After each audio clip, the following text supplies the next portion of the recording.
आज हम लोग डिस्कस करना चाहते हैं कि ये जो फेक केसेस होते हैं, fake cases on the promise of marriage, की फेक प्रॉमिस कर लिया आपने मैरिज का या प्रॉमिस किया और उसके बाद आपने शादी ही नहीं की। इन सिचुएशन में क्या हो सकता है? और एक बहुत कॉमन सी चीज़ आजकल हम लोग देख पा रहे हैं कि रेज के अंदर भी इस तरीके के एलिगेशंस बहुत लग जाते हैं, गुस्से में आके बदला लेने के लिए इस तरीके के एलिगेशंस जो है वो लड़कियां लगा देती हैं, लड़के भी लगाते हैं वो, लेकिन अलग तरीके के एलिगेशंस होते हैं। तो विकास, आप पहले ये बताइए कि इस तरीके के जो एलिगेशंस होते हैं या फेक केसेस जो हो जाते हैं जिन पे लेट्स से एफआईआर हो गई, उनका फेट क्या होता है? जनरली तो इस तरह के जो केसेस होते हैं, पहले भी 376 में होते थे इस तरह के फॉल्स प्रॉमिस ऑफ मैरिज के बेसिस पे फिजिकल रिलेशन हो गए। कई बार जो है लड़की प्रेग्नेंट होती थी, कई बार नहीं होती थी, पर सिचुएशन थी। और अभी जो सेक्शन 69 भारतीय न्याय संहिता में आया है उसकी अवेयरनेस ज़्यादा है, क्योंकि on social media everybody is talking about it. हर आदमी कह रहा है कि मैन कमीशन हो, अब लड़कों के जो अधिकार हैं उसके बारे में बात हो, क्योंकि देयर इज़ नो रेसिप्रोसिटी। ऐसा नहीं है कि लड़की जो है प्रॉमिस नहीं कर सकती या लड़की प्रॉमिस नहीं करती है या फिर लड़की एडवांटेज नहीं लेती है लड़कों का। फाइनेंशियली भी एक्सप्लॉयट होते हैं लड़के, कई बार मेंटली भी होता है। तो जब चीज़ें चल रही हैं, बट इस तरह के केसेस में जनरली जो होता है, इसमें 3 फेट जनरली निकल के आते हैं। पहला, या तो लड़का लड़की जो है वो आपस में बैठ के इसको सॉर्ट आउट कर लेते हैं और शादी हो जाती है। पर स्टेट केस होता है, स्टेट केस होता है, लेकिन बाद में उसके केस कॉम्प्रोमाइज के हो सकता है। बेसिकली हो जाता है कि आपने जो पहले केस रजिस्टर हुआ उसके बाद दोनों की परिवार वाले बैठे, उन्होंने डिसाइड किया कि इनकी शादी करवा देते हैं। इसी का तो सारा लफड़ा था। और वो शादी करवा देते हैं। शादी करवाने के बाद वो साल 1.5 साल साथ रहते हैं। उसके बाद भी always go to high court setting कि भाई शादी हो गई है, now they are living happily. बच्चे हैं या नहीं वो सेकेंडरी इशू है। उसके बाद जनरली इस तरह के केसेस में जो एफआईआर हो क्वश हो जाती है इस ग्राउंड पे। अच्छा। दूसरा इसमें रहता है कि जो फॉल्स प्रॉमिस ऑफ मैरिज के बेस पे हैं उसमें बहुत सारे फैक्टर काम करते हैं। क्रॉस एग्जामिनेशन के बेस पे, या फिर जो केस चल रहा है, जो बाकी एविडेंस आ रहे हैं, ओरल, कई बार मेडिकल होता है, कई बार नहीं होता। ज़्यादातर केसेस में तो मेडिकल एविडेंस होता ही नहीं है। तो आपकी जो चैट है वो मैटर करती है। आपके जो कन्वर्जेशन है, कम्युनिकेशन है, टेक्स्ट मैसेजेस हैं, ऑडियो रिकॉर्डिंग है, वो सब मैटर करती हैं चीज़ें। तो उसमें फिर क्रॉस एग्जामिनेशन के बेस पे डिसाइड होता है कि लड़के का एक्विटल होगा या कन्विक्शन होगा। आई हैव सीन केसेस, बहुत अच्छे से अच्छे केसेस, जहाँ पे जो है वो एक्विटल होना चाहिए था लेकिन कन्विक्शन हो गया। और कई ऐसे भी केसेस हैं जहाँ पे बहुत अच्छा कुछ होते हुए सिचुएशन थोड़ी चेंज हो गई, लेकिन क्रॉस एग्जामिनेशन में केस टूटता चला गया। पता लगा कि लड़की जो है वो गुस्से में उसने केस करवाया था या किसी के बहकावे में आके केस करवाया था। कई बार जब पुलिस स्टेशन जाते हैं तो कई बार पुलिस वाले बोल देते हैं भाई तू ऐसे नहीं ऐसे लिख दे तो ज़्यादा बेटर रहेगा। ऐसी भी चीज़ें नहीं है, ट्यूटरिंग के भी चांसेस रहते हैं। तीसरा जो है इसके अंदर जो जनरली जो ऑप्शन है वो होता ही नहीं है, क्योंकि या तो आपका केस ख़त्म हो गया। कुछ केसेस में हाँ ये भी होता है कि लड़की जो है वो बाद में जब गवाही देती है तो उस टाइम पे मुकर जाती है, बोलती है कि नहीं ऐसा कुछ नहीं हुआ था। It may be because of good conscience, it may be because of some other factors also. तो वो हॉस्टाइल हो जाती है, तो उसमें एक्विटल के चांसेस हो जाते हैं। चौथी कोई फेट होती नहीं है इस तरह की केसेस की। बट अल्टीमेटली जो एक फेट है वो विच इज़ वेरी कॉमन, कि इस तरह के केसेस में लड़के की ज़िंदगी ख़राब हो जाती है। बाय द टाइम उसको शादी करे, या फिर वो एक्विटल हो या कन्विक्शन हो या लड़की हॉस्टाइल हो, बाय द टाइम वो जेल जा चुका होता है। जनरली केसेस में वो जो लॉयर है उसकी फ़ीस दे चुका होता है, घर की बदनामी हो चुकी होती है ऑलरेडी। उसके अगर कहीं जॉब थी तो उसके जॉब के प्रॉस्पेक्ट ख़त्म हो जाते हैं। कई साल अगर केस चल गया तो गवर्नमेंट जॉब में जाने लायक नहीं होता, क्योंकि पुलिस वेरिफिकेशन नेगेटिव आती है कि भाई इसके अगेंस्ट तो 376 का केस चल रहा है। तो वो बहुत बड़ी बात हो जाती है। तो जनरली वहाँ से भी नेगेटिव हो जाती है चीज़, तो उसका करियर भी जो है एक तरीके से। क्या सिर्फ लड़के के लिए? देखो पता है क्या है कि जहाँ पे लड़के इस तरीके से रिलेशनशिप में जाते हैं और जाने के बाद वो ज़्यादा बड़ी बड़ी बातें मारते हैं जस्ट टू गेट फिजिकल। तो लड़की को मैसेज करेंगे कि हमारा घर बसेगा, हमारे बच्चे होंगे, will have a house of our own. लड़कियां जो हैं वो भी, देखो एज फैक्टर भी है, एक्सपेक्टेशन भी होती हैं और ट्रस्ट भी होता है। तो जब लड़के इस तरीके की सिचुएशन होती है कि वो उस टाइम पे प्रोमिसेस इतनी ज़्यादा कर देते हैं, उसकी वजह से फिजिकल होते हैं। तो ऐसा नहीं कि सिर्फ लड़कियों की गलती होती है, यूज़ मिसयूज़ दोनों है। तो बहुत सारी सिचुएशन ऐसी जहाँ लड़के जो है वो करते हैं ऐसा, लेकिन मेजॉरिटी केसेस जो आजकल निकल के आ रहे हैं उन मेजॉरिटी केसेस में इस तरह की सिचुएशन नहीं होती। जब तक आप रिलेशनशिप में हो एवरीथिंग इज गुडी गुडी नहीं, आजकल ऐसी भी सिचुएशन देखने आ रही है। पीछे एक मैटर आया था हमारे पास जहाँ पे लड़का मैरिड था, लड़की को पता ही नहीं था, दोनों साथ में काम करते थे, एम्प्लॉई रिलेशनशिप था, दोनों एम्प्लॉई थे एक कंपनी के अंदर। और लड़के की वाइफ कहीं रहती थी गाँव में और लड़के को पता ही नहीं था। और 2-3 साल रिलेशनशिप में लिव इन काइंड ऑफ, आजकल जो सोसाइटी के अंदर बड़ा ट्रेंड है लिव इन का, उसके बाद पता लग गया। और वो भी पता कैसे चला कि उसकी वाइफ को पता लगा और उसकी वाइफ ने उसको कॉल किया गर्लफ्रेंड को कि तुम मेरा घर बर्बाद कर रही हो और ये और वो। उसके बाद लड़के ने सॉरी वॉरी मांगी, लेकिन लड़की को पता ही नहीं था। ऐसी सिचुएशन के अंदर वो तो सोच के बैठी है। तो अब ऐसी सिचुएशन में अगर लड़की उसके ऊपर कोई एक्शन, लीगल एक्शन ना ले, तो क्या सिचुएशन ऑप्ट करनी चाहिए उस लड़की को? बात क्या है कि पांचों उंगलियां बराबर नहीं होती। मैंने बोला ना कि कुछ सिचुएशन है जहाँ लड़के गलत होते हैं, कुछ सिचुएशन है जहाँ लड़कियां गलत होती हैं। अगर कोई अपनी, जैसे अभी सेक्शन 69 आया है भारतीय न्याय संहिता, वो उसका पर्पस भी यही था कि कुछ सिचुएशंस में लड़के अपनी आइडेंटिटी छुपाते हैं, मतलब अपना रिलीजन नहीं बताते हैं, तो और फिर उस रिलीजन के बन के, किसी दूसरे रिलीजन के बन के लड़की को जो है एंटाइस करते हैं, दे गेट इनटू फिजिकल, और या शादी करने की बात आती है, बाद में पता लगती हैं चीज़ें, या फिर वो डिसीटफुल मीन यूज़ करते हैं, कुछ और तरीके से, किसी तरीके से लड़की को बहलाना फुसलाना होता है। कुछ बार बहुत होते हैं जो अपनी पहली शादी जो है उसको छुपा लेते हैं। जहाँ लड़का इस तरीके की सिचुएशन में, इस तरह की रिलेशनशिप में जाएगा, इस तरह की सिचुएशन क्रिएट करेगा, तो ऑब्वियसली भुगतेगा।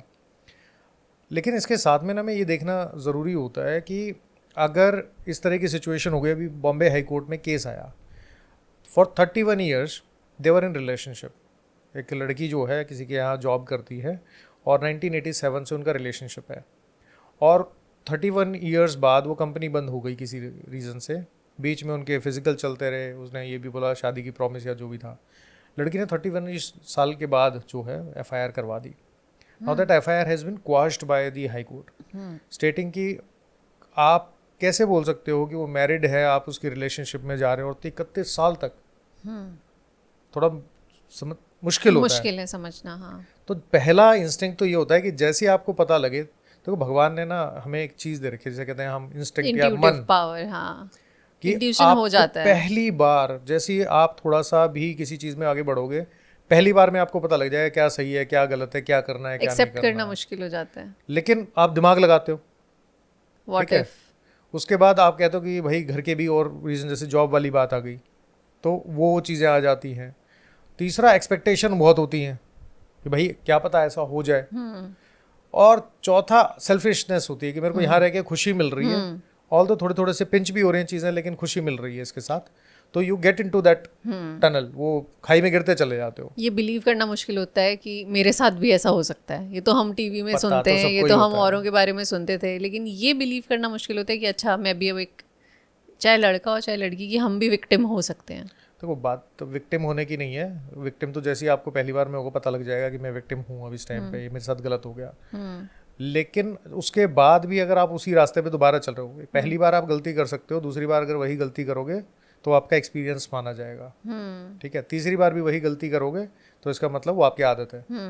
तो don't get into this kind of situation. जो सबसे बड़ा इशू है ना, देखो मैरिड आदमी ने अपनी शादी छुपा ली, उसके बाद ही गेट इनटू रिलेशनशिप, और फिर उसके बाद लड़की को पता लगता है और उसके अगेंस्ट कोई FIR होती है, that is a separate kind of matter.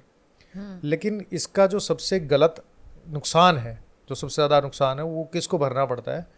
वो 18 से 24 साल के जो बच्चे हैं जो कॉलेज में पढ़ रहे हैं, उस टाइम आपको पता नहीं, दुनियादारी देखी नहीं, कहते हैं कि मैं इंटरकास्ट मैरिज भी कर लूँगा, मैं इंटर रिलीजियस मैरिज भी कर लेंगे, हम लोग भाग जाएंगे घर से, खाने कमाने के तुम्हारे पास कुछ है नहीं, जॉब तुम्हारी लगी नहीं, लेकिन सपने देख लिए बड़े बड़े।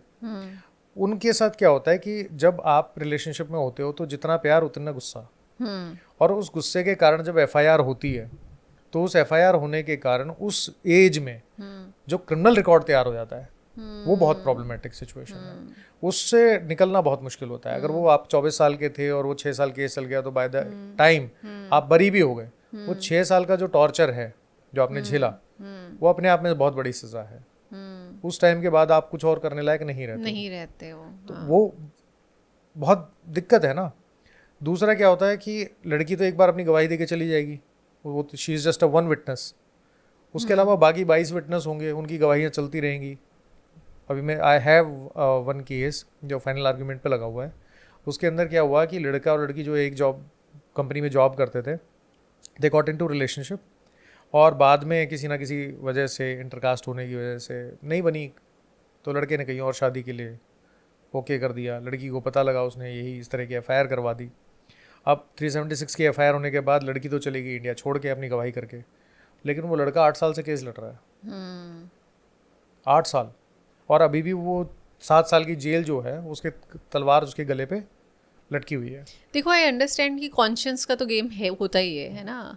कॉन्शियस तो आपकी अलाउ कर रही है उस चीज़ के लिए या नहीं कर रही, लेकिन इस तरीके के मैटर्स में रेज सबसे ज़्यादा काम करता है। बदला, मेरे साथ ऐसा कैसे कर दिया इसने, मेरे साथ ऐसा किया, तो वो उस टाइम पे फिर हम पूरे सोशल फ्लैग बियरर्स बन जाते हैं, है ना। एक कि मेरे साथ ऐसा हुआ तो पता नहीं कितने लोगों के साथ इसने ऐसा किया होगा, XYZ जो भी चीज़ें होती हैं। यहाँ पे मेरा कंसर्न जो है वो सोशल फ्लैग बियरर बनने से या उससे नहीं है, वो जेन्युइन केस है या नहीं है वो बात की चीज़ है। लेकिन इन तरीके के मैटर्स में बहुत सारी लड़कियाँ ऐसी होती हैं जो एक्सप्लॉइट होती चली जाती हैं। स्पेशली देखो, जैसे आपने अभी बात किया कि एम्प्लॉयज़ थे, बहुत बार ऐसा होता है कि जो एम्प्लॉयर्स होते हैं वो लड़की को मोलेस्ट करते हैं किसी भी इन्फ्लुएंशियल पोजीशन में। अगर चाहे वो स्कूल के पावरफुल पोजीशन में हो तो टीचर्स के साथ होता है, बच्चों के साथ भी हो जाता है, राइट। उन सिचुएशंस के लिए एक विक्टिम को कैसे, अगर कोई बंदा लड़की कोई विक्टिम बन सकती है तो वो अपने आप को कैसे सेव करे, ठीक है, या फिर अपने आप को सेव। देखो जैसे आपने बोला 18 से 24 साल की जो उम्र होती है, बहुत सारे हम लोग मार्शलाइज्ड फैमिलीज से भी आते हैं, है ना, कि एक हम्बल बैकग्राउंड होता है, ज़िंदगी में कुछ ना कुछ करना होता है। अब in the age of social media चीज़ें और कॉम्प्लिकेटेड होती जा रही हैं। सॉर्ट कर रहा है लेकिन कॉम्प्लिकेट भी कर रहा है।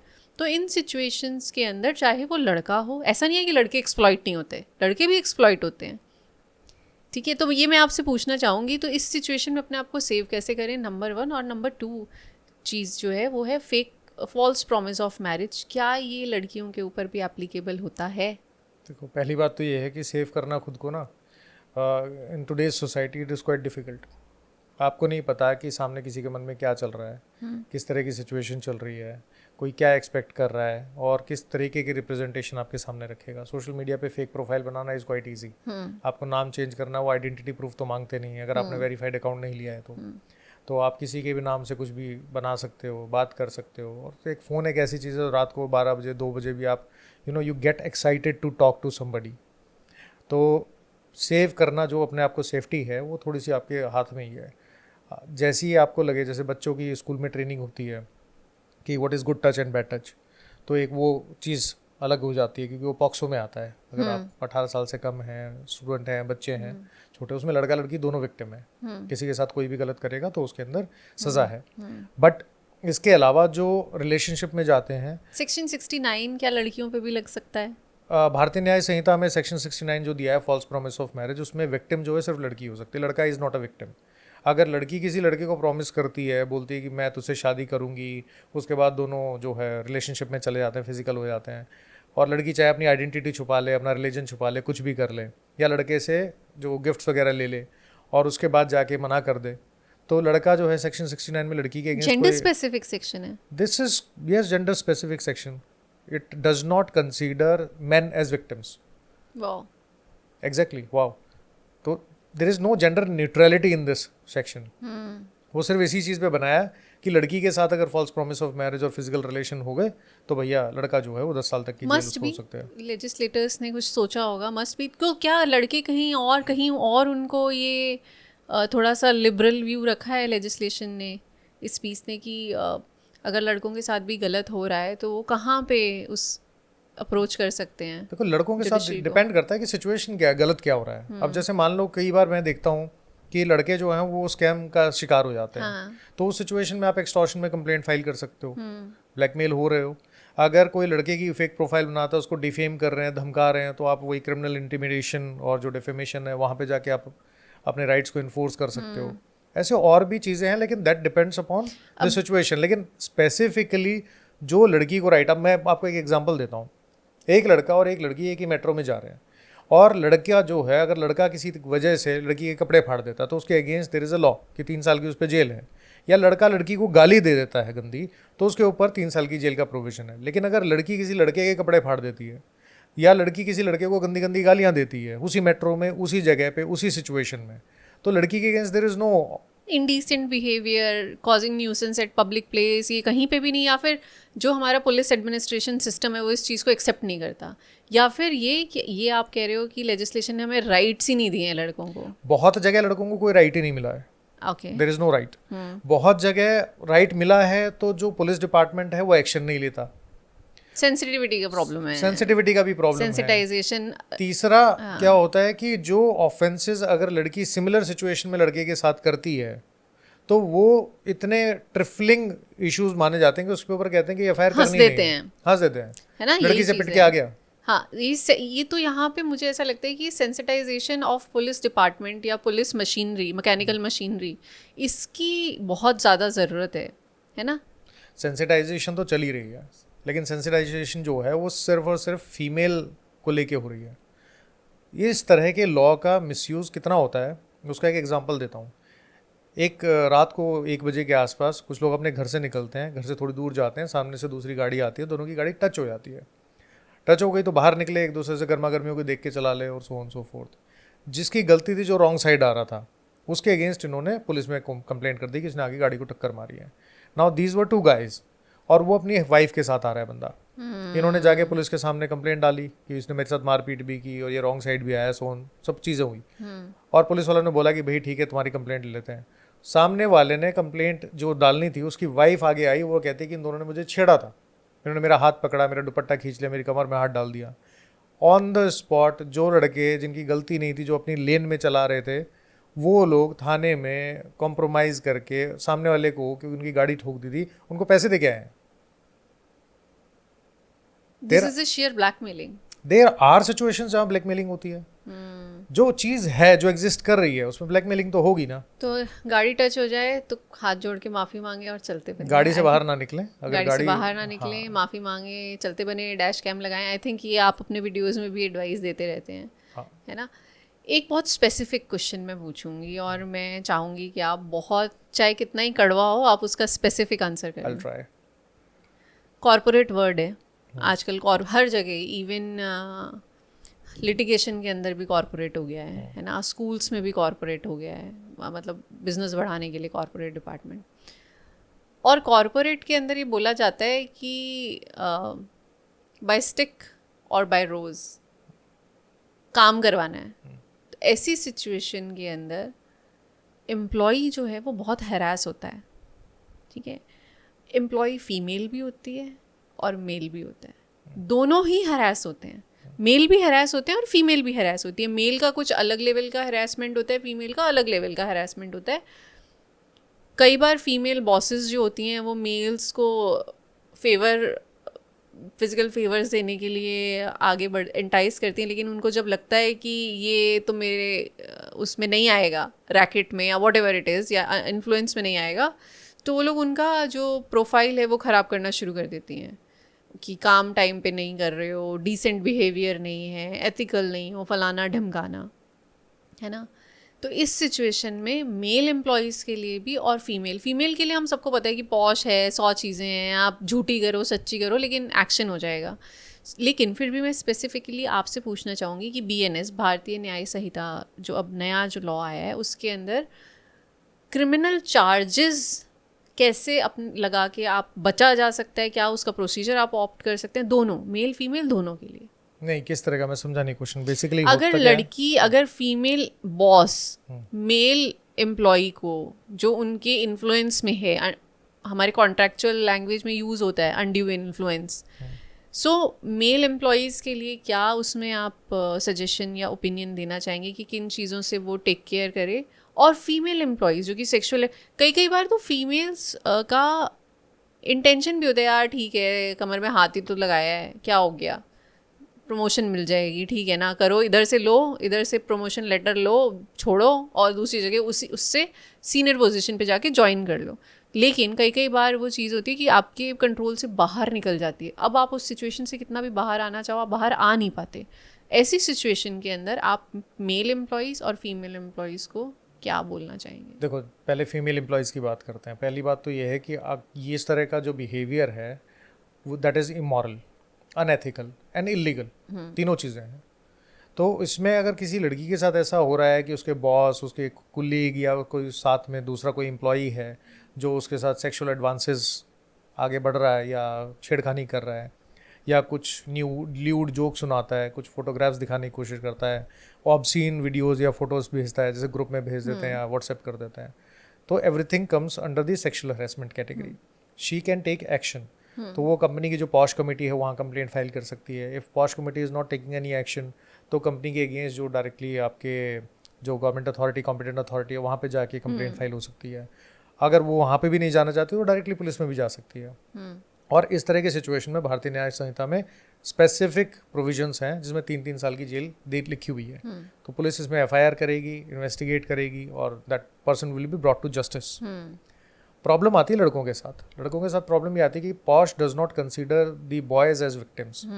लड़के के साथ सेक्सुअल हेरेसमेंट हो रहा है, चाहे मेल एम्प्लॉय करे, फीमेल एम्प्लॉय करे, मेल बॉस करे या फीमेल बॉस करे, तो उसके पास ज़्यादा कोई राइट नहीं है. क्या बीएनएस में भी कोई राइट बीएनएस में इस तरह का कोई नहीं है. पहले जो है वो अननेचुरल सेक्स के ऊपर दैट वाज सेक्शन 377, लेकिन आईपीसी जाने के बाद और भारतीय न्याय संहिता में आने के बाद उसका कोई कॉरस्पॉन्डिंग सेक्शन इसमें है नहीं. And this is a big issue for LGBT community. Yes. तो जो इस तरह का एक्सप्लॉयटेशन उन लोगों का हो रहा है तो उनके पास इस तरह का अब कोई प्रोविजन नहीं है भारतीय न्याय संहिता में कि वो जाके कंप्लेंट कर सके. But that is a separate thing all together. अभी लड़कों के लिए के अलावा मुझे ऐसा लगता है कई बार अब लोग बाइसेक्सुअल भी होते हैं, जहाँ पे फीमेल बॉसेस जो हैं वो बाय हैं, वहाँ पे क्या किया जाए? देखो, लड़कों के लिए मैं पहले बता रहा हूँ कि लड़कों के लिए सबसे आसान तरीका क्या होता है और सबसे बढ़िया बेस्ट तरीका क्या है. If there is any intuition, उसको लगती है कि भाई लड़की जो है या कोई फीमेल बॉस या कोलीग उसके साथ छेड़खानी कर रहा है, एडवांसेस हैं, तो ईद ज़्यादातर लड़के तो क्या करते हैं, दे इन्जॉय दिस मोमेंट. लेकिन उनको इस चीज़ का ध्यान रखना चाहिए कि अगर ये चीज़ें आज हो रही हैं तो कल ज़्यादा होंगी. अगर आप साथ नहीं दोगे तो कल की डेट में इट विल बेसिकली बैकफायर. तो बेटर ऑप्शन ये है कि आप you change that company, you change that environment. आप कहीं और अप्लाई करो, get the offer letter, resign here and you know just move on. That is the best way. इसके अलावा मैं उनको लड़ने झगड़ने की सलाह नहीं देता हूँ, because I have seen employees जिनकी बॉस जो हैं वो दे वर बेसिकली एडवांसिंग और लड़के ने किसी वजह से मना कर दिया किसी स्टेज पे. So she comes forward, files a police complaint और files a complaint before POSH stating that he was the person who was harassing her or they got into relationship and he forced her. यानी कि उसकी drink में कोई दवाई मिला दी. they had like you know one night stand भी आते हैं, पार्टी चल रही है. प्रिकॉशंस क्या क्या रख सकते हैं ऐसी सिचुएशन में? सेफ्टी प्रिकॉशन क्या रख सकते हो आप? अपने व्हाट्सएप मैसेजेस संभाल के रख सकते हो, कन्वर्जेशन संभाल के रख सकते हो. ऑलवेज परचेज अ फ़ोन जिसमें कॉल रिकॉर्डिंग हो, ताकि अरे ऐसा ना कि उसको डिलीट करते चलो. जिससे आपको एप्रीहेंशन है उसकी तो कॉल रिकॉर्डिंग आपके पास होनी चाहिए. एंड यू ऑलवेज असर्ट कि मैंने ऐसा कुछ नहीं किया. असर्टिव लैंग्वेज यूज होनी चाहिए आपके पास जब आप नहीं कर रहे हो.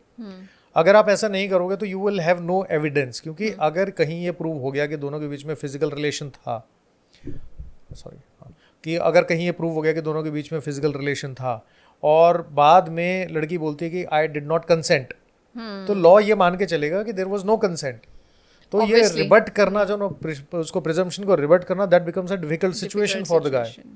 तो जब लॉ आपके अगेंस्ट है और सिस्टम आपके अगेंस्ट है तो आपकी सेफ्टी आपके हाथ में है. आप ऐसा तो नहीं कर सकते ना, सोचोगे कि मैं आज तो बिल्कुल दूध का धुला हूँ, कल मैं ऐसे ही माना जाएगा. ऐसा नहीं होता है. यहाँ पे हाथी को हाथी प्रूव करने में 10 साल लग सकते हैं. I agree. तो लीगल सिस्टम है. अगर आपको लॉ से, हाँ, आने वाले टाइम में अगर लेजिस्लेटिव बॉडी इसको चेंज करना चाहेगी तो they should bring some progressive laws.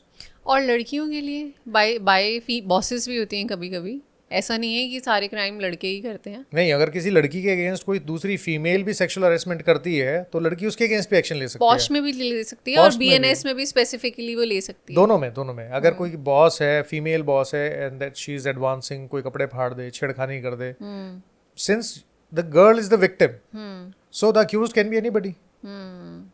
तो कोई भी हो सकता है. कुछ सेक्शंस में मेन लिखा हुआ है, बट अपार्ट फ्रॉम दैट अगर कोई इस तरह की सिचुएशन होती है तो girls can go till high court and get the interpretation in their favour. Exactly. देखिए, जहाँ पे पर्सन है वहाँ पे मेन और विमेन दोनों आ जाते हैं, लेकिन जहाँ पे स्पेसिफिकली वर्ड ही मेन यूज हुआ है वहाँ पे तो आप क्या करेंगे? मे बी आप चीज़ें बदल रही हैं, आने वाले टाइम में शायद और बदलेंगी. विकास, एक बात और मैं आपसे पूछना चाहूँगी, जैसे यहाँ पे अभी हम जनरल पीपल के लिए हम बात करें, अगर मैं कॉरपोरेट की बात करूँ आपसे, हम कॉरपोरेट वर्ड है अब आजकल, कॉरपोरेट्स ऐसे क्या मेजर ले सकते हैं कि इस तरीके के बिहेवियर पे थोड़ा सेंसिटाइजेशन ला सकें, थोड़ी अवेयरनेस ला सकें? वो ऐसे क्या कर सकते हैं? क्या कॉरपोरेट अगर कुछ इस तरीके का रूल अपने यहाँ पे रखते हैं कि एम्प्लॉई रिलेशनशिप में नहीं जाएंगे, तो क्या वो फंडामेंटल राइट का इन्फ्रिंजमेंट होगा? या फिर कुछ इस तरीके की पॉलिसीज़ अगर कॉरपोरेट्स चूज़ करें तो इन चीज़ों से बचा जा सकता है? देखो, पहली बात तो ये है कि कंपनीज को सिर्फ अपनी बैलेंस शीट से मतलब है, अपने प्रॉफिट से मतलब है। दे गेट प्रॉफिट और अपने शेयर होल्डर्स को उनको डिवाइड करना है कि भाई देना है जैसा भी है। इसलिए कंपनी को घंटा फर्क नहीं पड़ता है कि एम्प्लॉय जेल जाए या ना जाए, एम्प्लॉयज़ के बीच की बात है। जनरली कंपनीज कोशिश करती हैं कि इस तरह के रिलेशनशिप जो हैं वो अवॉइड करें। लेकिन जब आप एक साथ काम कर रहे हो, you are human being, there are chances you get into each other. तो फिजिकल भी होंगे, और ऐसा भी देखा है कि धीरे धीरे करके वो लव स्टोरी जो है सक्सेसफुल भी होती है, शादियां भी होती हैं। So getting into relationship is your basic right. क्या कॉरपोरेट्स, इज इट लीगल कि वो इस तरीके की पॉलिसी बना सकें? देखो, वो एक बात होती है कि वो कहते हैं कि अगर आप इस तरह के रिलेशनशिप में जाते हो तो you need to inform, disclose करें कि आप रिलेशनशिप में हो। एग्जैक्टली। कल की तारीख में अगर लड़का जो है बॉस है और लड़की जो है वो एम्प्लॉई है, उसके नीचे काम कर रही है, तो बेसिकली होता है क्या, वो अनड्यू इन्फ्लुएंस वाली सिचुएशन हो जाती है। अगर लड़का जो है वो नीचे के लेवल पे काम कर रहा है, लड़की इज़ द बॉस, तो वहाँ पे भी अनड्यू इन्फ्लुएंस हो सकता है। बट लड़का does not have that kind of legal recourse against the boss. तो कंपनीज कोशिश करती हैं, अवेयरनेस की भी कोशिश करती हैं।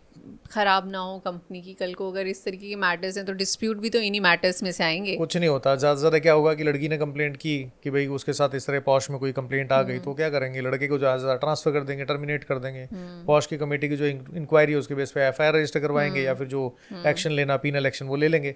बट कंपनी कोशिश करती है कि सब चीज़ें अंदर के अंदर खत्म हो जाए। और इस तरह की सिचुएशन होने के बाद कंपनी ये भी कोशिश करती है कि जिस एम्प्लॉई ने किया है, चाहे वो कंप्लेनेंट हो या रिस्पॉन्डेंट, दोनों ही सिचुएशन में कंपनी उन दोनों से अपना थोड़ा सा नाता थोड़ा सा दूर रखना चाहती है। बाहर बात जाएगी तो दिक्कत होगी, लेकिन you can't avoid it, it is human nature. Company तो क्या है, डॉक्यूमेंट्स में बनी हुई है, कागजों में बनी हुई है, आदमी इंसान चला रहे हैं उसको। एग्जैक्टली। तो डायरेक्टर्स भी रिलेशनशिप में चले जाते हैं। जनरली किसी भी सिचुएशन में कंपनी बोलती है, मान लो कंपनी बोलती है कि भाई तुम you can't get into relationship. 8 घंटे कंपनी में नौकरी कर रहे हो, उसके बाद बाकी के 16 घंटे तो आपके खुद के हैं। आप बाहर क्या करते हो क्या नहीं करते हो, company doesn't have a right to say anything, company doesn't have a control to say anything. Generally there is a phrase which is put in the agreement, is that during the course of employment. So as a lawyer, what's your stand on it? देखो, What's your take on it? पहली बात तो ये है कि अपनी safety अपने हाथ। तो कंपनी ये लिखे या ना लिखे, अगर आप कंपनी में जॉब कर रहे हो, you are mixing your personal life with your business life, तो दिक्कत तो आएगी। अनटिल और unless you are ready to go to any extent कि हम जिंदगी भर साथ रहेंगे, हम शादी करेंगे, अगर वो नहीं होता है तो फिर आपके साथ दिक्कत आ सकती है। तो आपको पता ही है ना, जाना ही क्यों उस तरीके से। आपको अपनी गर्लफ्रेंड बनानी है, कंपनी से बाहर बनाओ, बॉयफ्रेंड बनाना है, कंपनी से बाहर बनाओ, जरूरी थोड़ा ना वहाँ प्रोफेशनल रिलेशन रखो। अगर आपके रिलेशन ही प्रोफेशनल नहीं है, कल की डेट में आप एक दूसरे को काम बोलोगे, काम ही नहीं होगा, दूसरा करेगा ही नहीं, कैसे कर देंगे? उनको तो बस अपनी मस्ती की पड़ी रहेगी ना, फॉर ग्रांटेड लेने वाली सिचुएशन। हाँ यार, तू देख ले। जैसे छोटे भाई बहन बड़े भाई बहन से स्कूल में होमवर्क करवा लिया करते थे, वही वाली सिचुएशन आ जाएगी। भाई बहन वाली नहीं, लेकिन काइंड ऑफ, यार ये तो तू कर दे, हाँ ये कर दे। और दूसरा क्या होता है कि फिर आप सारा दिन काम कर रहे हो, एक दूसरे से जेलसी भी होती है कि तू उससे बात करे या ना करे, मैं इससे बात करूँ ना करूँ, तुम अपने ग्रुप में क्यों जा रहे हो, हम साथ क्यों नहीं जा रहे हैं। 50,000 सिचुएशन होती हैं। Why take that kind of chance. Last question आपसे मैं पूछना चाहती हूँ। लास्ट क्वेश्चन के 2 पार्ट्स हैं, ठीक है। पहला ये कि कुछ लोग रिलेशनशिप सिर्फ ब्लैकमेलिंग के लिए बनाते हैं, है ना, और कुछ सिचुएशन में जेन्युइनली एक लोगों को अर्ज होती है कि let's see ourselves. In situation में, दोनों सिचुएशन में, जहाँ पे जानबूझ के भी हुआ है और जहाँ पे अनजाने में हुआ है लेकिन बाद में मिस अप्रोप्रिएट हो सकती है, फोटोग्राफ्स, कुछ वीडियो रिकॉर्डिंग्स, कुछ क्लिप्स जो आपने अपने हैप्पी मोमेंट्स बनाई हो, अब आपको वापस नहीं मिल रही। तो ऐसी दोनों सिचुएशन में जहाँ पे जानबूझ के फेक करने के लिए बहुत सारे लोग तो ऐसे आ रहे हैं, बहुत सारी डेटिंग ऐप्स के ऊपर लोगों ने बना ली और अब वो ब्लैकमेल कर रहे हैं. सो दोनों सिचुएशन पे, जहाँ पे जेन्युइनली बनाई थी और अब वो मिस अप्रोप्रिएट हो रही है, और जहाँ पे बनाई इसी इंटेंट से, वहाँ पे रेमेडी क्या है और इन चीज़ों से बचा कैसे जा सकता है? देखो, बचने का तो सिंपल तरीका ये है कि आप इस तरह के लोगों से दूर रहो जहाँ आपको जरा सा भी लगता है कि कोई इस तरह की रिकॉर्डिंग हो रही है. आप चाहे बॉयफ्रेंड गर्लफ्रेंड हैं या हस्बैंड वाइफ हैं, इस तरह के इंटीमेट मोमेंट आपको अपने फ़ोन में कैप्चर ही नहीं करने चाहिए. Okay. No phone is safe. आपके जो गूगल ड्राइव है उसके ऊपर अपलोड होती हैं चीज़ें, या बाकी किसी और ड्राइव पे अपलोड होंगी. आपके जो NFC ब्लूटूथ है उससे इधर उधर निकल जाती हैं, व्हाट्सएप पे चली जाती हैं. There are so many apps जिस पे आपका कंट्रोल ही नहीं है. हम आईफोन को बहुत सिक्योर समझते हैं पर लेकिन वो भी इतना सिक्योर है नहीं. तो अगर आपका कोई डाटा है और वो क्लाउड पे सिंक हो रहा है तो इसका मतलब वो किसी और सर्वर पे जा रहा है. तो आपको इस तरह के मोमेंट, आपके जो इंटीमेट मोमेंट हैं, वो आपके फ़ोन में रखने ही नहीं चाहिए. दूसरा, अगर आप रखते हो तो ऑब्सीन फोटोग्राफ को रखना भी अपने आप में क्राइम है. ऑब्सीन फोटोग्राफ्स को रखना भी अपने आप में क्राइम है. इरशाद आगे आई वाज जस्ट रिपीटिंग. नहीं, हाँ, बता दूंगा.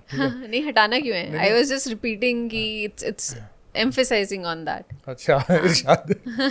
हाँ, तो ऑब्सीन फोटोग्राफ्स को रखना, ऑब्सीन वीडियोस को अपने पास रखना, उनको सर्कुलेट करना, बनाना, एवरीथिंग इज़ अ क्राइम. तो इस तरह की सिचुएशन से बचने के लिए पहली बात तो इस तरह की चीज़ें होनी ही नहीं चाहिए. दूसरा, अगर ऐसी कुछ हो जाती हैं तो you need to delete them from your deleted folder also, क्योंकि एक बार डिलीट करते हो जाती नहीं है. उसके बाद आपको जो अपना डिलीटेड वाला स्पैम फोल्डर या ट्रैश है उसमें से भी निकालना होता है. आप उसको डिलीट करो, सिंक मत करो किसी चीज़ के लिए. तो इस तरह की जो सिचुएशन होती है, अब आपने देखा सोशल मीडिया में इतने सारे लोग आए, उनके फिर MMS लीक हुए, बाद में उनकी बहुत बदनामी भी हुई. तो इन चीज़ों से बचो जितना हो सकता है. दूसरा, अगर ऐसी कोई सिचुएशन होती है तो लड़की फिर बाद में ये भी FIR में लिखवाती है कि इसके पास मेरे इंटीमेट फोटोग्राफ्स और वीडियोज़ हैं जो ये सर्कुलेट करने की धमकी दे रहा है. तो वो भी आपके अगेंस्ट माना जाएगा. जो सबसे बड़ी प्रॉब्लम ये है कि अगर वो किसी वजह से अगर सर्कुलेट हो गए तो जिसके फ़ोन में उसकी गलती है. क्या वो लोग भी आप प्ली ले ही नहीं सकते, आप प्रूव ही नहीं कर सकते कि आपने सर्कुलेट नहीं किए. कैसे करोगे? आपके आज इंटीमेट जो मोमेंट है उसके आपके पास वीडियो है और वो बाई चांस किसी वजह से कहीं से लीक हो गई, क्योंकि सारे अकाउंट हैक हो सकते हैं, वो लीक हो गई. उसके बाद वो किसी पॉर्न वीडियो पे या पॉर्न वेबसाइट पे जाके वो किसी दूसरी कंट्री के सर्वर पे अपलोड हो गई. आप उसको कैसे रोकोगे? आप नहीं रोक सकते हो. और ये प्रूव कर ही नहीं सकते आप यहाँ इंडिया में बैठ के कि वो किसने अपलोड की होगी, किसने क्या किया होगा. जिसके फ़ोन में थी, जिसने बनाई थी, भाई तेरी गलती है. कोई पुलिस आएगी, तुम्हें उठाएगी और तुम्हें जेल में डाल देगी. तो इसलिए इन सब चीज़ों से दूर रहो ना, इस तरह की चीज़ें होनी नहीं चाहिए. तीसरा, अगर कोई आदमी जानबूझ के आपके सोशल मीडिया से आपके फेस को लेता है और उसको मॉर्फ करता है किसी और के वीडियो या फोटोग्राफ पे, तो that is also a crime.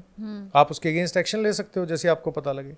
कोई आपकी ऑनलाइन फेक प्रोफाइल बना रहा है, अगर ऑनलाइन सोशल मीडिया पे, इंस्टाग्राम पे या फेसबुक पे या किसी भी जगह पे, स्नैपचैट पे कोई आपकी फेक प्रोफाइल बनाता है, तो आप उसके अगेंस्ट एक्शन ले सकते हो. इंपर्सनेशन, इंफॉर्मेशन टेक्नोलॉजी एक्ट में वहाँ सज़ा है. आप बिल्कुल ले सकते हो, उसको ट्रेस किया जा सकता है. जो कंपनी इंडिया में काम कर रही है, they are subject to Indian law. आपको पुश करना आना चाहिए कि कैसे काम करवाना है. आप रगड़ सकते हो कंपनी को अच्छे से, लेकिन आपको पेशेंस होनी चाहिए और आपको पता होना चाहिए मुझे क्या करवाना है, कब करवाना है, कैसे करवाना है. टाइम होना चाहिए, पेशेंस होनी चाहिए, रिसोर्सेज होने चाहिए. बिल्कुल, सारी चीज़ें. रिसोर्सेज तो हो जाते हैं अगर आपके पास विल है. अगर आपने कोई भी काम करने के लिए आपको अगर क्यों, जो वाई है, अगर उसका आंसर आपके पास है तो हाउ, यानी कैसे, अपने आप निकल के आ जाएगा. आपके पास अगर you have good enough reason to answer your why, तो how will automatically reveal itself. आप अपने आप ढूंढ लोगे रास्ता कि कैसे करना है, अपने आप निकाल लोगे. बस जो आपका क्यों है उसका जवाब होना चाहिए. राइट. सो यहाँ पे हम कंक्लूड करेंगे. कंक्लूड करने से पहले विकास से मैं एक लास्ट क्वेश्चन का आंसर, मैंने बोला था लास्ट है, बट बातों बातों में और एक चीज़ निकल आती है. LGBTQ कम्युनिटी जो है उनके अगेंस्ट बहुत अट्रॉसिटीज़ और देखने मिलता है. बहुत लोग तो बोल भी नहीं पाते, एक्सेप्ट भी नहीं करते. पुलिस जो है वो भी बहुत ज़्यादा सेंसिटिव नहीं है इन मैटर्स में. मतलब अभी भी काइंड ऑफ ऐसे देखा जाता है. राइट. सो आप उनके राइट्स के लिए आप क्या बात बोलेंगे कि वो अपने आप को कैसे सेफ रख के आगे बढ़ सकते हैं? देखो पहली बात तो ये है कि they also have the all the rights जो हर ह्यूमन बीइंग को मिलने चाहिए। ऐसा नहीं है कि उनके लिए कोई LGBTQ लिख दिया तो इसका मतलब उनके राइट्स अलग हो गए। They are also human beings. तो आपको जो राइट्स मेल फीमेल को मिलने हैं वो उनको भी मिलेंगे। दूसरा क्या है कि एक्सप्लॉयटेशन की जहाँ तक बात है, होता क्या है कि हमारी सोसाइटी में this is a taboo subject, and taboo subject होने की वजह से ज़्यादातर लोग ओपनली इसको एक्सेप्ट नहीं करते हैं। और जो भी उनको काम करना होता है, they get into relationship, they talk, they have different communities, तो वहाँ they get basically scammed, they get harassed, they get exploited. क्यों? क्योंकि कम उम्र में आपकी बात सुनने वाला कोई है नहीं। उस सिचुएशन में आप किसी न किसी ऐप पे, किसी न किसी ग्रुप को ज्वाइन करते हो, किसी क्लब में जाते हो, और फिर वहाँ आपका जब एक्सप्लॉयटेशन होता है और आप पुलिस के पास जाते हो तो पुलिस आप एक्शन नहीं लेती है। जाना ही अपने आप में बहुत बड़ी बात है। तो आपको लॉ की जो नॉलेज है वो इतनी अच्छी होनी चाहिए आपकी कि आपको पता हो कि मुझे क्या करवाना और कैसे करना है। अननोन ग्रुप से बचें, अननोन जो आपकी कम्युनिटीज़ हैं उससे बचें, अननोन प्लेसेस से बचें, अननोन लोगों से बचें। ओनली, चाहे लड़का लड़की LGBTQ कोई भी हो, if you are getting into a relationship, always get through a group of people you already know. Sir मेरे पास अभी रिसेंटली एक मैटर आया ओपिनियन के लिए। So there is this guy who is gay, right? He gets involved with another guy. That guy that guy faked him that he is also, but he was not. He was married with kids and everything, but क्योंकि जिनके साथ वो involve हुआ, he was into a powerful position in company, पैसे लेना, महंगे business class में घूमना, ये सब काम चल रहे थे, ठीक है। और उनके साथ अच्छा खासा चीटिंग हुई। मैं मतलब मुझे टेक्निकल टर्म मतलब चीटिंग हो गई। और अब क्या किया, जब वो जो विक्टिम था, सिचुएशनल विक्टिम जो था, जब उसने उसको अप्रोच करने की कोशिश की, मेरा पैसा दे दे, मेरे को वापस दे दे चीज़ें, इंजंक्शन ऑर्डर ले लिया कि ये मुझे परेशान कर रहा है, ही इज़ गे। ऐसी सिचुएशन के अंदर ऐसा नहीं है कि उनके साथ फ्रॉड नहीं हो रहा है, होता है बिल्कुल। ऐसी सिचुएशन में क्या प्रिवेंटिव मेजर्स लिया? उस वक्त तो पैसा भी गया, इमोशंस भी गए, रेपुटेशन भी गई, तीनों चीज़ें गई। देखो ये तो किसी के साथ भी हो सकता है। आपसे प्रिवेंटिव रिलीफ की हम उम्मीद करते हैं। ये तो किसी के साथ भी हो सकता है, चाहे लड़का हो, लड़की हो, या कोई LGBTQ में से कोई हो, किसी के साथ भी कुछ भी हो सकता है। अभी you get into a relationship, there are always chances some person might be lying.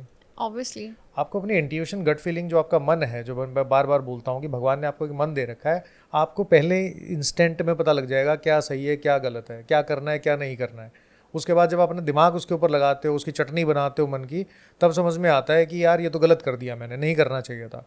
तो always have that gut feeling with you, intuition पे भरोसा करो कि सही हो रहा है या गलत हो रहा है। अगर गलत हो रहा है तो ऐसे लोगों से दूर होना शुरू हो जाओ। बाकी सब मटेरियलिस्टिक चीज़ें हैं। अब जैसे आपने बताया कि दे गॉट इनटू रिलेशनशिप, वो पैसा भी था, सब चीज़ें थी, तो कहीं ना कहीं मन में दिमाग लगाया ना कि लालच है, उसने ओवर पावर किया आपके मन को। अदरवाइज आप रिलेशनशिप में जाओगे तो आप बात करोगे, धीरे धीरे करके पता लग जाएगा आदमी का नेचर कैसा है, उसकी फैमिली कैसी है। लेकिन ऐसे भी लोग हैं who got into married, they have kids, but still they are gay. Yes, तो ऐसे लोग भी हैं समाज में, घर वालों को उससे छुपा के जो अपनी जो लाइफ है उसको जी रहे हैं। तो they have their reasons. Nobody is saying their reasons is incorrect or wrong, but they have their reasons. अब आप किसी भी रिलेशनशिप में जाओ, लड़का हो लड़की हो, कोई भी चला जाए, तो ये तो आपकी खुद की रिस्पॉन्सिबिलिटी है कि उस रिलेशनशिप में जाना। अब आपका आज मैं बोल दूंगी आप जाके कोई प्रॉपर्टी खरीद लो, तो आप क्या करोगे? आप जाके उस प्रॉपर्टी को देखोगे फिजिकली, उसके बाद आप उसके पेपर चेक करोगे, उसके बाद देखोगे कि नपाई ठीक है या नहीं है, उसके बाद आप किसी लॉयर से हेल्प लोगे, बोलोगे कि यार चेक कर ले कि भाई कोई गड़बड़ ना हो, कि किसी ने 2 बार बेच रखी है, 3 बार बेच रखी है। कंपनी जो अपनी ऑनलाइन सरसाई की वेबसाइट है वहाँ जाओगे, देखो लोन तो नहीं चल रहा है इसके ऊपर। जो लोकल आपका प्रॉपर्टी डीलर है उससे 25 बार पूछोगे। टोकन देने से पहले आपको 25,000 रुपये भी टोकन देना ना, 50,000 क्वेश्चन उठाओगे। बट आप जब अपनी लाइफ में इतना बड़ा डिसीजन ले रहे हो कि you are trying to get into a relationship, तब आप ब्लाइंडली चले जाते हो, बाद में बोलते हो अरे मेरे को तो पता नहीं था। क्यों नहीं पता था भाई? जब क्वेश्चन पूछे इंसान, अगर ऐसी बातें पूछ ले तो वो ये नहीं हो जाए फिर ऐसे बंदे ही तो सिंगल रह जाते हैं, तो रिलेशनशिप में जा ही नहीं पाते। क्यों नहीं जा पाएंगे? अगर आप किसी से बात करोगे पता नहीं लगेगा किसके घर में भाई कितने हैं, बहन कितनी है, माँ बाप कौन है, कहाँ रहते हैं। ऐसा थोड़ा ना कि आप पहली बार गए और पहली बार में जाते ही पहली रात में आपने सुहागरात मना ली, ऐसा नहीं होता है ना। Anyways it's a emotional bond, it is an emotional connect. आपको टाइम लगता है, जब टाइम नहीं लगेगा, जो चीज़ जितनी जल्दी आगे बढ़ेगी उतनी जल्दी गिरेगी, गिरेगी, राइट, साफ सी बात है। अग्री। जब अब मैं आपको एग्जांपल देता हूँ, वन नाइट स्टैंड्स है, होता क्या है, लड़के लड़कियां क्लबिंग करने जाते हैं 5 स्टार होटल में और बाकी बड़े अच्छे अच्छे क्लब्स में जाते हैं। वहाँ पे पहला कि आप वन नाइट स्टैंड्स की तरफ जाते हो, इंटॉक्सिकेशन स्टेज में है। लड़की सुबह उठ के कई बार इतनी दारू पी रखी हो तो लड़की बोलती है मैं तो कुछ जानती नहीं, कहाँ से आ गया। अब आप इंटॉक्सिकेटेड हो, लग गई आपके ऊपर 376, मर गए। अब आप प्रूव करते रहना कि हमारा कंसेंट था, इंटॉक्सिकेशन स्टेज में। दूसरा, ऐसे बहुत सारे स्कैमस्टर हैं जो घूम रहे हैं, जो वेट कर रहे हैं कि कोई आए फंसे, आपकी वीडियो बनाते हैं, फंसाया जाता है जानबूझ के कि आपको वीडियो बनाएंगे, फोटोग्राफ लेंगे, फिर आपको ब्लैकमेल किया जाएगा। आप खुद ऐसी जगह जा रहे हो, आप वो डिसीजन ले रहे हो जो डिसीजन आपको उस टाइम पे नहीं लेना चाहिए था। आप किसी को पहुंचे, थोड़ी देर आधा घंटा डांस किया, अब आप जाके उसको रूम पे लेके चले गए। लड़का हो या लड़की, अगर लड़की है मान लो, वो चली गई, कोई लड़की है अच्छे घर से है और वो क्लबिंग के लिए चली गई, उसने ड्रिंक किया और उसके बाद जाके लड़का कोई मिला सुंदर सा या जो भी हो, और वो कहते हैं कि चलो जी होटल के रूम में चलते हैं। अब लड़की का खुद का डिसीजन था उस टाइम पे, बाद में रोने पीटने से क्या मतलब है। लड़का खुद लेके आया है, लड़की सुबह बोलती है, और लॉ तो कहता है ना कि इंटॉक्सिकेशन स्टेट में अगर आपने कोई कंसेंट दे दिया देयर इज नो कंसेंट। तो जब आपको कानून पता ही नहीं है, इसलिए तो मैं बार बार लोगों को बोलता हूँ, हमारे देश में सबसे बड़ी प्रॉब्लम है लीगल एजुकेशन की अवेयरनेस ना होना। सबसे बेकार चीज़, आपको स्कूल टाइम से बताना चाहिए, पता होना चाहिए कि कौन सा कानून क्या बोल रहा है, क्या आपके राइट्स हैं, किसको अप्रोच करना है, कब अप्रोच करना है, कैसे करना है। लीगल एजुकेशन आप देते नहीं हो, और लीगल एजुकेशन को पढ़ना भी नहीं चाहता। सबसे बेकार चीज़ मैं बताता हूँ आपको इस जनरेशन की, कि लोग क्या करते हैं, लड़के लड़कियाँ सब कहते हैं कानून यार बड़ा बोरिंग है, समझ में नहीं आता, बड़ा टेक्निकल है। टेक्निकल कुछ नहीं, it is all about common sense. अगर आप पढ़ना शुरू करोगे, थोड़ा थोड़ा करके आप समझना शुरू करोगे, तो आपको लॉ में ऐसी ऐसी चीज़ें मिलेंगी जो आप बोलोगे कि एग्जिस्ट ही नहीं, यार मुझे तो पता ही नहीं था ऐसा भी होता, जबकि आपको पता होना चाहिए। This is the basic thing. अब ये तो बोल दिया हमने फिल्में देख देख के, अरे मर्डर कर दिया तो 302 लग जाएगी। अब भारतीय न्याय संहिता आ गई, मैं कुछ पूछ रहा हूँ आपसे, सेक्शन बता दे कोई, कमेंट सेक्शन में बता दो कि हाँ एकदम से बिना किताब उठाए कि कौन सा सेक्शन लगता है मर्डर में। प्रॉब्लम ये है, आप you are governed by law but you have shit idea of law. Agree. और बाद में कहते हो कि हमारा मिसयूज हो गया।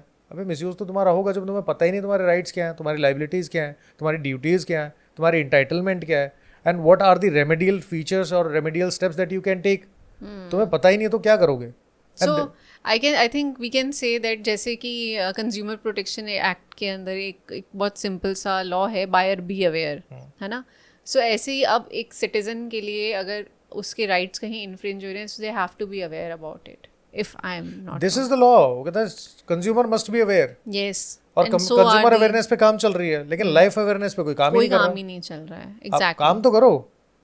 हमने इंजीनियरिंग की, 48 सब्जेक्ट थे शायद हमारे पास, लॉ का एक प्रॉपर बढ़िया अच्छा सब्जेक्ट IPC नहीं था उस टाइम पे, बताना चाहिए था ना। Right, it is not a part of the curriculum. Yes, और करिकुलम का पार्ट नहीं है, इट इज योर ड्यूटी। आप खुद पर सीखो ना। हाँ, सीखिए। Ignorance of law is no excuse. No excuse, and it's trust us that it's not bliss. एक चीज़ तो बताता हूँ आपको, हम जब हम लॉ कर रहे थे ना, तो हमारे यहाँ जजमेंट आती थी कई चीज़ों पे, तो हम पढ़ते थे। तो उसमें एक जजमेंट आई थी, उसके अंदर ये था कि कोई बाहर का फॉरेनर इंडिया में आता है गोल्ड लेके, और उसको कहीं बाहर जाना है, तो लेकिन वो एयरपोर्ट के अंदर ही है, उसको जो फ्लाइट है वो उस फ्लाइट से उसको जाना था, but he did not disclose that gold in India. उसको लगा कि मेरा तो ट्रांजिट है, तो I am not subject to Indian law.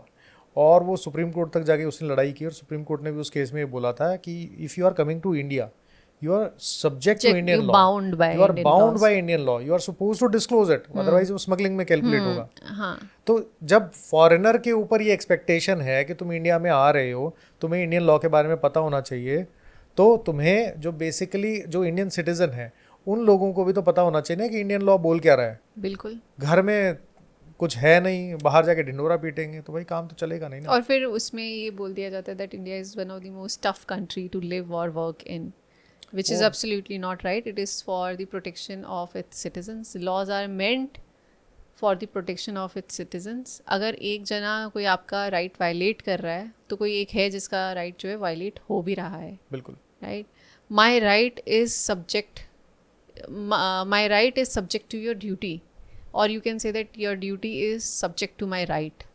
So if मैं इसको ना बड़े सिंपल तरीके से बोलता हूँ. मैं कहता हूँ you have a right to punch but your right is only till 1 inch away from my nose. exactly, बस. that's it. So thank you so much, Vikas. I think it was a enlightening discussion. हम husband wife हैं, हम आपस में ये discussion कर लेते हैं. आई होप कि जो हमारे व्यूअर्स हैं उनको जो कहीं ना कहीं बेनिफिट मिलेगा इसका. और प्लीज़ आपको कोई और टॉपिक अगर डिस्कस करना है या कुछ भी ऐसी चीज़ें, तो आप कमेंट सेक्शन में लिखें. हम पूरी कोशिश करेंगे कि उस पर डिस्क्रिप्टिव हम आपसे बात कर सकें. हम लोग ज़्यादा सेक्शंस डिस्कस नहीं करते हैं क्योंकि एक जो लेमैन इंसान है, मतलब नॉर्मल आप common man would not love to hear about it, या टेक्निकलिटीज़ में नहीं जाना चाहता. लेकिन फिर भी हम कोशिश करेंगे, अगर आपको लगता है कि हम लोगों को सेक्शंस भी डिस्कस करने चाहिए या इंटरलिंकिंग भी डिस्कस करनी चाहिए कि अच्छा इसका सेक्शन यहाँ पे है तो वहाँ पे मेरा कौन सा राइट इन्फ्रिंज हो रहा है और कैसे हो रहा है, सो आप हमें कमेंट सेक्शन में लिखें, हम सेक्शंस भी डिस्कस कर सकते हैं.